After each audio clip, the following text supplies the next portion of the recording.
The Odyssey by Homer, translated by Robert Fitzgerald. Excerpts from Book 23, The Trunk of the Olive Tree. Great-hearted Odysseus, home at last, was being bathed now by Eurynome, and rubbed with golden oil, and clothed again in a fresh tunic and cloak. Athena lent him beauty head to foot. She made him taller and massive too, with crisping hair and curls like petals of wild hyacinth, but all red golden.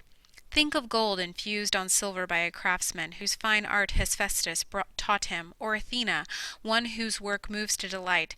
Just so she lavished beauty over Odysseus's head and shoulders.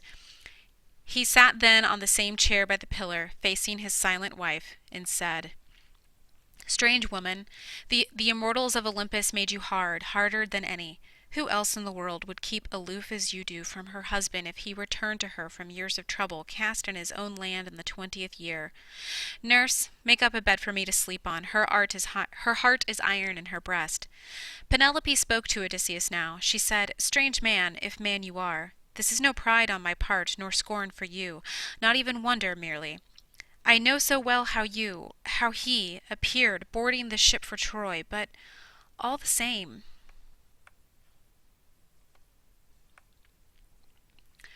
All the same, make up his bed for him, Eurycleia. Place it outside the bedchamber my lord built with his own hands. Pile the big bed with fleeces, rugs, and sheets of purest linen."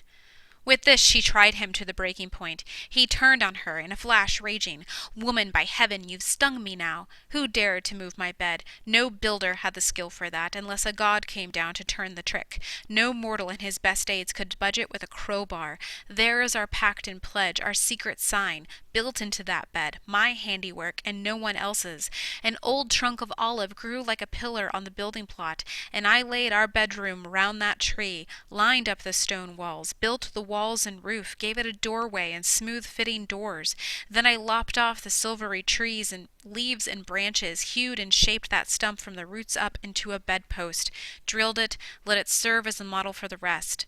I planed them all, inlaid them all with silver, gold, and ivory, and stretched a bed between, a pliant web of ox-hide thongs dyed crimson. There's our sign. I know no more. Could someone else's hand have sawn that trunk and dragged the frame away? Their secret. As she heard it told, her knees grew tremulous and weak, her heart failed her. With eyes brimming tears she ran to him, throwing her arms around his neck, and kissed him, murmuring, "Do not rage at me, Odysseus. No one ever matched your caution. Think what difficulty the gods gave. They denied us life together in our prime and flowering years, kept us from crossing into age together. Forgive me, do not be angry. I could not welcome you with love on sight. I armed myself long ago against the frauds of men, impostors who might come, and all those many who underhanded ways bring evil on. Helen of Argos, daughter of Zeus and Leda, would she have joined the strangers? Lain with him if she had known her destiny, known the Achaeans in arms would bring her back to her own country? Surely a goddess moved her to adultery, her blood unchilled by war and evil coming, the years, the desolation, ours too. But here and now, what sign could be so clear as this as our own bed? No other man has ever laid eyes on it, only my own slave actress that my father sent with me as a gift.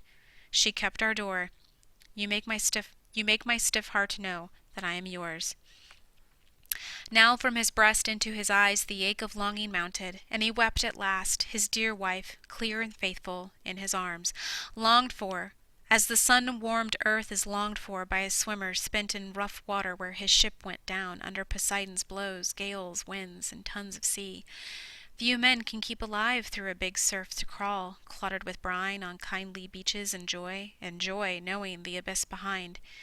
And so she too rejoiced, her gaze upon her husband, her white arms round him, pressed as though forever. Odysseus and Penelope tell each other about all that happened to them while Odysseus was away. Then Odysseus visits his father Laertes to give him the good news of his safe return.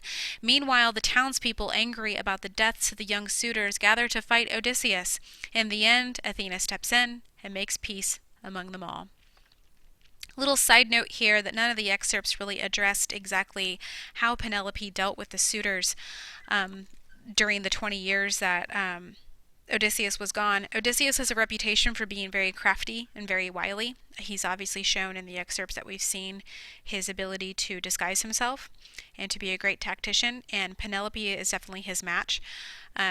Here we saw that she had a trick to see if he would know the secret of their marriage bed.